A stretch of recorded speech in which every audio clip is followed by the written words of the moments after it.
Dad, remember that gymnastics routine from yesterday? The one with the bride who stripped off all her clothes.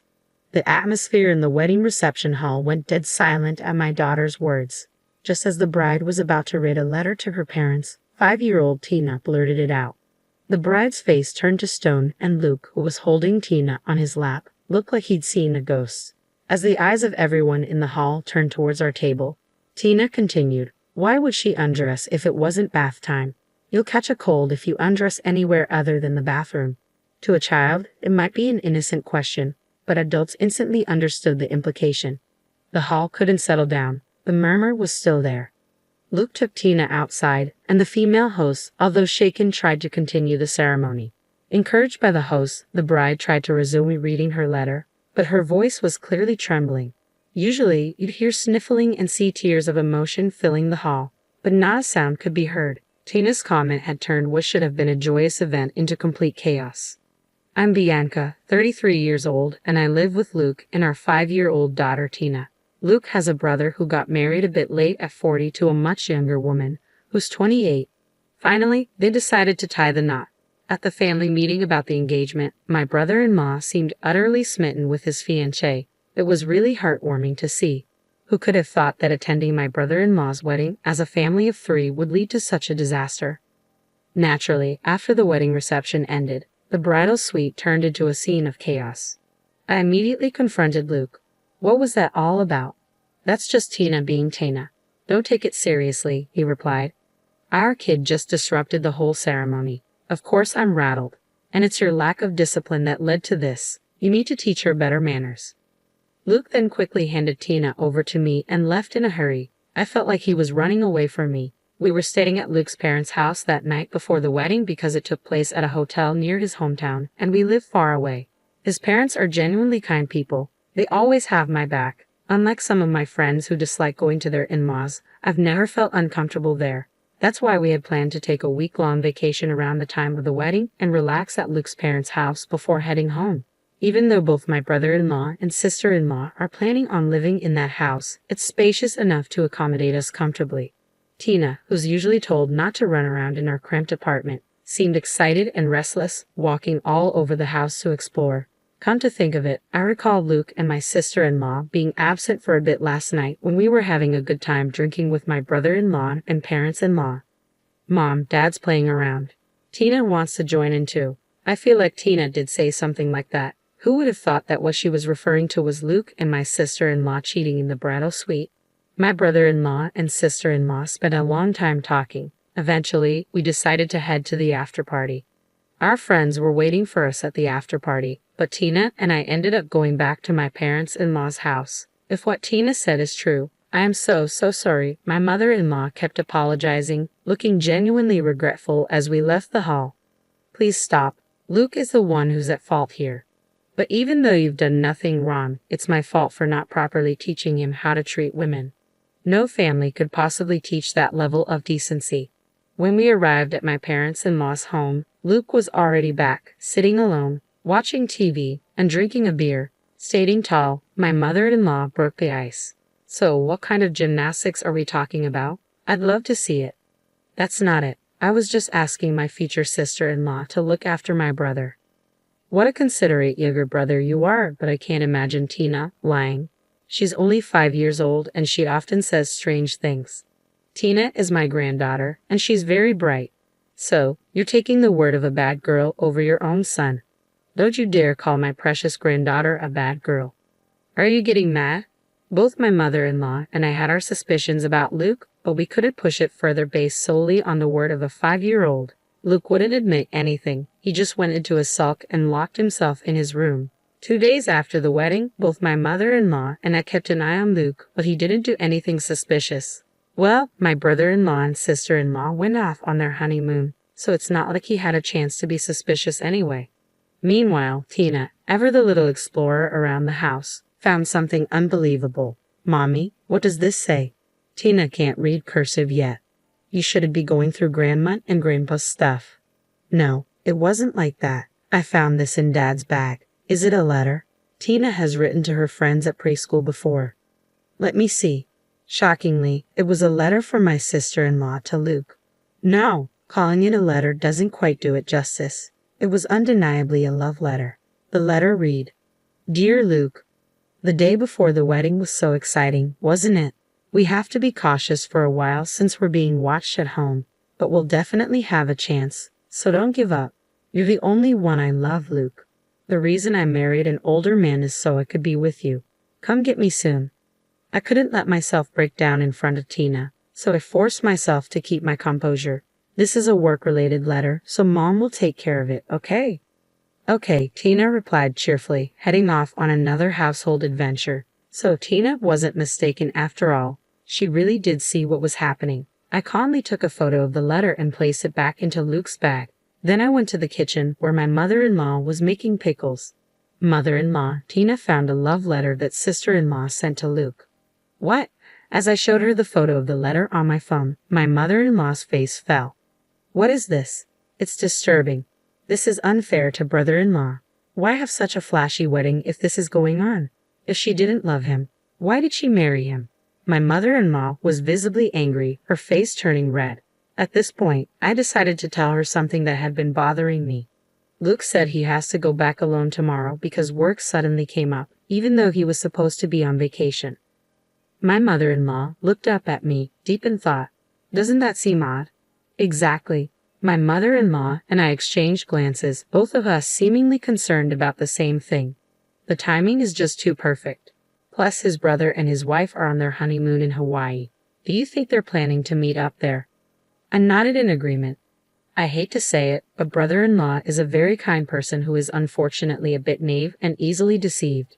There is no doubt in my mind that the two of them plan to have a secret meeting without brother-in-law noticing. After all the trouble to finally get married, he ends up with a woman like that. It's even sadder because they seem so happy. "Let's go with that." Mother-in-law suddenly stood up and began washing her hands. "All right, start packing for Hawaii.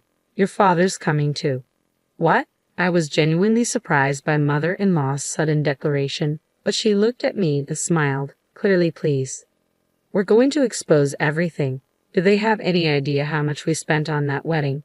Just because he's marrying a younger woman, we even chipped in 30 grand. This is no joke. We're definitely getting that back." I couldn't help but applaud mother-in-law's determination and immediately started to prepare as well. For some reason, mother-in-law seemed strangely excited, and deep down, I was excited too. "Just wait, we'll make them wish they were never born." The next morning, Luke was having breakfast, trying too hard to keep a straight face. "It's really a shame you have to work after finally getting some time off. Just relax and enjoy your time." Even though no one was listening, Luke loudly announced his departure, then left in a flurry. We quickly packed our bags. Our parents-in-law, Tina, and I left about 2 hours later. Luckily, we got the tickets in a hotel with no issue. Tina was thrilled, shouting and playing. We chose a lodging spot a bit away from the hotel where we heard brother-in-law would be staying, so we wouldn't attract attention. Upon arrival, mother-in-law decided to call brother-in-law to see how things were going. "How's Hawaii?" Responding to mother-in-law, brother-in-law's relaxed voice came through the speakerphone. "It's warm and relaxing. We're planning to go to Sea Life Park, Hawaii tomorrow. Look forward to some souvenirs." Brother-in-law seemed to be having a great time but mentioned, "Well, my wife is going out to dinner with a friend who lives in Oahu tonight, so I'll be alone." Hearing that, mother-in-law lifted her gaze and exchanged glances with me. No doubt Luke and sister-in-law are probably having a secret meeting tonight. Well, enjoy Hawaii. Mother-in-law decided to hang up, perhaps concluding that now was not the time to say anything. It's sad for brother-in-law who is in the dark about all of this. Who would have thought we'd catch Luke and sister-in-law on a date as soon as we landed? Though we have valuable information, my emotions were a mess. I wished it were a lie. I wished it were just sister-in-law's one-sided affection, but Luke had followed her all the way to Hawaii. Ignoring this wasn't an option anymore. After discussing with my parents-in-law, we decided that father-in-law, who could blend in the most, should tail sister-in-law as she left the hotel for her date tonight. Father-in-law put on a hat and a mask, transforming into an unnoticeable passerby in seconds. "Way to go, Dad. You're completely unnoticeable." Tina added. "Grandpa is sus." She was delighted whether he was being praised or teased. Easily influenced by mother-in-law's words, father-in-law decided to stake out at a cafe in front of the hotel where brother-in-law and his group were staying. Hun, your mission is threefold. 1. Follow daughter-in-law as she leaves the hotel. 2. Confirm she's meeting with Luke. And 3. Keep an eye on her until she enters and leaves another hotel. Got it? Father-in-law nodded earnestly at mother-in-law's forceful instructions. Equipped with his high-sensitivity DSLR camera and a big telephoto lens that he bought as a hobby, he headed out. We were incredibly grateful to father-in-law, who willingly took on the task despite the long hours it would entail. Mother-in-law, Tina, and I finished dinner and returned to the hotel. After putting Tina to bed, we waited for father-in-law's return. Surprisingly, father-in-law didn't come back until 3 o'clock in the morning. "Let me sleep for now," he muttered as he crawled into bed, looking exhausted. So we decided to hear the full story the next morning. The next day, as we looked at the photos father-in-law had taken while listening to his account, there was irrefutable evidence. True to his love for photography, father-in-law's shots were incredibly detailed. Even from a distance, you could see the two of them embracing clearly. "So she really is cheating after all," I said, feeling the weight of the truth. It was a hard truth to accept for brother-in-law and me, but living a lie in a marriage was not an option. Seeing my downcast mood, mother-in-law asserted we should put an end to this difficult time as soon as possible. I couldn't agree more. On the second day, we learned that brother-in-law planned to go to Sea Life Park, Hawaii, so we decided to rent a car and follow him there. Inside the park, we left Tina with father-in-law while mother-in-law and I walked around. Soon enough, we spotted brother-in-law and his wife. Brother-in-law was genuinely interested in the aquarium displays, while sister-in-law was glued to her phone, showing zero interest in the aquatic life. Just as we were about to approach them, mother-in-law's phone rang. Apparently, father-in-law had spotted Luke coming out of the restroom. "They're probably planning to meet discreetly here as well without my son noticing." "You're probably right. Let's wait for that moment." We kept our distance and waited for sister-in-law to make a move. As expected, within 10 minutes, she left brother-in-law, who was busy looking at souvenirs, and started walking somewhere. We discreetly followed her into a less crowded exhibit area. When she found Luke, she immediately leaped into his arms and hugged him. Seeing this without any regard for others, something inside me broke. I couldn't hold back any longer. I marched up to the embracing couple and pulled them apart. Luke was shocked, his eyes wide open at my sudden appearance. I unleashed several slaps on him right then and there. "Ow, stop it." I honestly don't remember how many times I hit him. I hit him before mother-in-law stopped me. She grabbed sister-in-law, who tried to escape when we showed up. "How dare you deceive my precious son? Sit down." Frustrated, Luke and sister-in-law sat down on the floor. To avoid causing a scene, we moved to the rental car. Brother-in-law was already in the car, looking sad. It seemed he'd heard about what happened from father-in-law. In the minivan, we pushed Luke and sister-in-law into the farthest back row while mother-in-law and I sat in the second row to block their exit. "When did you start cheating?" I demanded. "I'm not cheating or anything." "Why are you all even in Hawaii?" Luke retorted. "What about you? Why are you here?" "I'm here for work." "Don't lie. You came chasing after this woman, didn't you?" "It's a coincidence." Even then, Luke still tried to deceive us. So I confronted him with the evidence, photos that father-in-law had taken. "We can see you two were having fun until around 3 o'clock a.m. Father-in-law followed you." Luke sighed heavily. Sister-in-law kept her eyes down and said nothing. "So what Tina said during the wedding reception wasn't a lie, was it? You two were exercising the night before the wedding, weren't you?" "Look, I was in a tough spot too. I was bothered when sister-in-law came on to me. I told her multiple times that I have a loving wife and daughter, so it can't happen, right?" Just then, Luke started to shift all the blame onto sister-in-law, who responded with an incredulous "ha." Grabbing Luke, she yelled, "Who is the one saying leave my brother and be with me?" "No, I never said that," Luke shot back, and their argument began to heat up. Back and forth they went, arguing about who said what.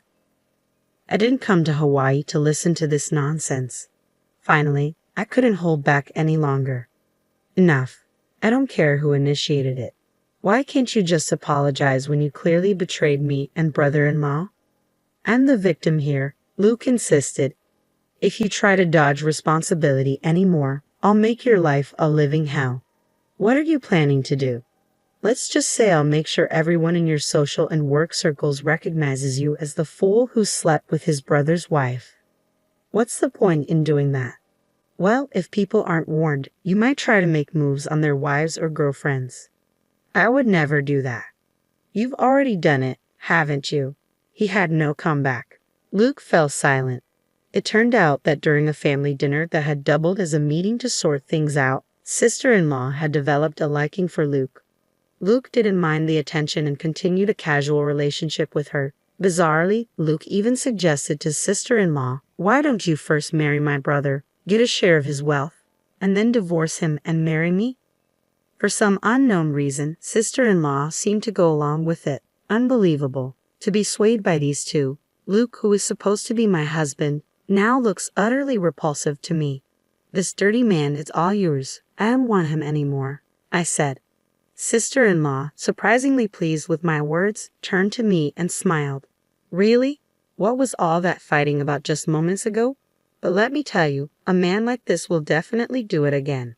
Cheating outside is one thing, but hitting on a family member is just sick, especially when he falls for a terrible woman like you. There's no cure." Sister-in-law, entirely unfazed by my words, smirked as if she'd won. Is that a cry of defeat? I wondered. Well, do enjoy your few months together then. Even Luke joined in, grabbing sister-in-law's hand and starting to celebrate. What an incredibly cheerful pair they are. "Because of you, I spent $30,000 on a wedding we didn't even need to have. I expect that money back. I'll also be seeking compensation in the divorce proceedings." "I expect $20,000 from each of you," I stated firmly. Hearing my mother-in-law's demand, sister-in-law suddenly shouted, "That's totally unfair." Luke joined in, saying, "As if we can afford that. If you don't pay, we'll go through lawyers and take this to court. If you two can find happiness under a $70,000 debt, be my guests." "This is outrageous. We just love each other a little," Luke protested. "That's precisely the problem. You'll both be held fully responsible for what you did," mother-in-law shot back. Just then, brother-in-law suddenly started moving the rental car. "Where do you think you're going?" I asked. Brother-in-law drove silently and, when he reached a deserted area near the ocean, he took their wallets and cell phones and left them there. I was surprised. I had never seen brother-in-law this angry before. As the rental car pulled away, their cries of "Don't leave us here. Please come back," echoed. "Watch out for snakes and mongooses, okay?" I waved cheerfully as I said this. I wondered how long it would take them to walk back to town from here. I hope they made it back safely. Just then, I received a call from father-in-law. "Tina is looking for you, Bianca," he said. "We decided to head back to the aquarium. Let's enjoy Hawaii while we're here." "Absolutely," I agreed. We returned to the aquarium. At the large tank, brother-in-law was holding Tina's hand, both engrossed by the sharks. They actually looked happy. Better to see these lovely smiles than waste time on fools. Father-in-law's words lifted my spirits. Brother-in-law also appeared quite relieved, which was surprising considering he was just betrayed by his new wife. "I bet he's hurting inside. I know I am, being betrayed by Luke." But I refused to shed tears over them, and I thought brother-in-law must feel the same. Later on, brother-in-law and sister-in-law's divorce was finalized. Only 5 days had passed since the wedding reception, but brother-in-law returned all the wedding gifts to the guests. I also finalized my divorce with Luke, and Tina would now be living with me. I ended up getting all the assets in the divorce settlement, and we agreed on $400 per month for child support. Luke, ever conscious of what others think, easily agreed when my parents-in-law and I, through our lawyers, demanded money from him. He ended up shouldering a $70,000 repayment. But you can't control what people say. Rumors spread easily that he had an affair with his brother's wife and even followed her to Hawaii. Friends began to distance themselves, and even at work, the rumors got around. He got transferred from his high-performance sales team to a basement document storage area. It's been a year now, and I'm still on good terms with my in-laws. Just the other day, while looking through a school backpack catalog with my soon-to-be elementary school daughter, she said, "Grandma will buy it for you." "No, Grandpa will buy it," I teased. "It'll be a lasting joke." The room went silent when Tina said, "Let's settle this with a gymnastics competition."